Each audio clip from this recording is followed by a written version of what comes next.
नमस्कार मित्रमैत्रिणींनो, माझ्या यूट्यूब चॅनलमध्ये तुमचं स्वागत आहे.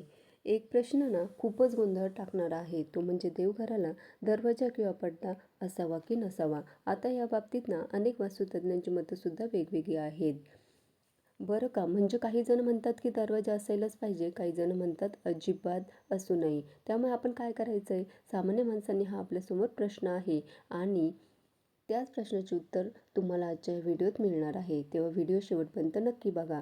होतं काय ना, आपलं घर मोठं असू द्या किंवा लहान लहान असू द्या, देवघर आपल्या घरामध्ये असतंच आणि त्या देवघराचं पावित्र्य राखण्याचा प्रयत्नसुद्धा आपण करतो. त्यामध्ये मग देवघर स्वच्छ ठेवणं आलं किंवा देवघराच्या आजूबाजूला कुठल्याही निगेटिव्ह वस्तू, नकारात्मक वस्तू न ठेवणं, या गोष्टींची काळजी सगळेजण घेतातच. कारण देवघर अशी जागा असते जिथे आपल्याला मानसिक शांती मिळते. देवाकडे संकट दूर करण्याची प्रार्थना आपण तिथे बसून करतो.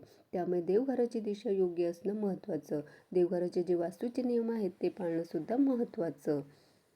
बाकी प्रस्तावना नको, आम्हाला प्रश्नाचं उत्तर द्या असं जर तुमचं म्हणणं असेल तर देवघराला दरवाजा किंवा पडदा असावा का नाही, तर याचं उत्तर आहे की असावा. वास्तुशास्त्रानुसार देवघराला दरवाजा किंवा पडदा असावा असं म्हटलं गेलं आहे, कारण त्यामुळे देवघराचं पावित्र्य राखलं जातं. आता जर तुमचं घर खूप मोठं असेल आणि देवघराला एखादी स्वतंत्र रूम असेल तर तिथे ऑलरेडी त्या रूमला दरवाजा असतोच आणि तुम्ही जर त्या रूममध्ये दुसरं काही करत नसाल, ती तुमची स्पेशल देवघराची रूम आहे तर प्रश्नच येत नाही. तिथे दरवाजा ऑलरेडी त्या रूमला आहेच.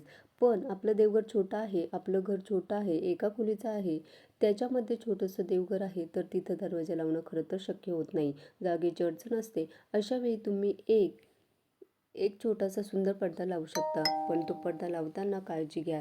देवाला जो दिवा तुम्ही लावताय त्या दिव्यापासून तो पडदा लांब असावा आणि त्या पडद्याचा स्पर्श त्या त्या दिव्याला होणार नाही याची काळजी घ्यावी. किंवा उदबत्ती जे काही लावताय ते त्या पडद्यापासून लांब असलं पाहिजे. ही काळजी कटाक्षाने घेणं गरजेचं आहे.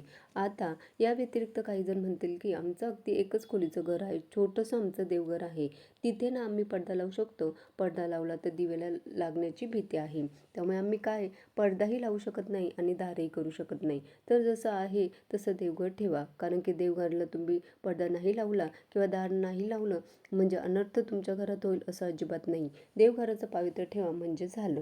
आणि जर पडदा किंवा दरवाजा करणं शक्य असेल देवघराला तर तो तुम्ही करू शकता. साधारणपणे ज्याप्रमाणे कोणत्याही मोठ्या मंदिरात रात्रीच्या वेळी शयन आरती झाल्यानंतर मंदिराचं कपाट बंद केलं जातं, तोच नियम घराच्या देवालाही लागू होतो. ज्याप्रमाणे दिवसभरच्या कामानंतर आपल्याला विश्रांतीची आवश्यकता असते, त्याचप्रमाणे रात्रीची वेळ देवाची विश्रांतीची मानली जाते आणि रात्रीचं वातावरण शांत मिळावं यासाठी शयन आरतीनंतर देवघराचा दरवाजा किंवा पडदा बंद करावा. देवाप्रती आदर दर्शवण्याचं प्रतीक आहे. जेव्हा रात्रभर देवाचं कपाट किंवा पडदा बंद असतो तेव्हा देवघराच्या आत सर्व सकारात्मक ऊर्जा, दैवीय ऊर्जा केंद्रित होते. सकाळच्या वेळी त्या ऊर्जेचा लाभ आपल्याला होतो. रात्रभर संग्रहित झालेली ऊर्जा सकाळी खूप प्रभावी ठरते. जो व्यक्ती सकाळी उठून सगळ्यात आधी देवघराचा दरवाजा उघडतो किंवा पडदा सरकवतो त्याला त्या दिव्य ऊर्जेचा थेट लाभ होतो. त्यामुळे त्या व्यक्तीचं मानसिक आणि शारीरिक ऊर्जा वाढते. आता हे सामान्य नियम आहेत. हे नियम देवघराचं पावित्र्य राखलं जावं यासाठी आहेत. हे नियम नाही पाळले गेले तर कुठलाही अनर्थ आपल्या घरात ओढवू शकतो असं अजिबात नाही. पण देवघर ही पवित्र जागा आहे. देवघर ही आपल्याला आत्मबळ देणारी जागा आहे, म्हणून तिचं पावित्र्य राखलं जावं. त्यासाठी देवघरात स्वच्छता असावी. अगदीच खूप जुने फुलांची पिशवी काहीतरी भरून ठेवलेली आहे किंवा निर्माल्य भरून कोपऱ्यात कुठेतरी खाली कोंबलंय तर देवघरामध्ये खूप कोंबल्या गोष्टी कोंबल्या जातात.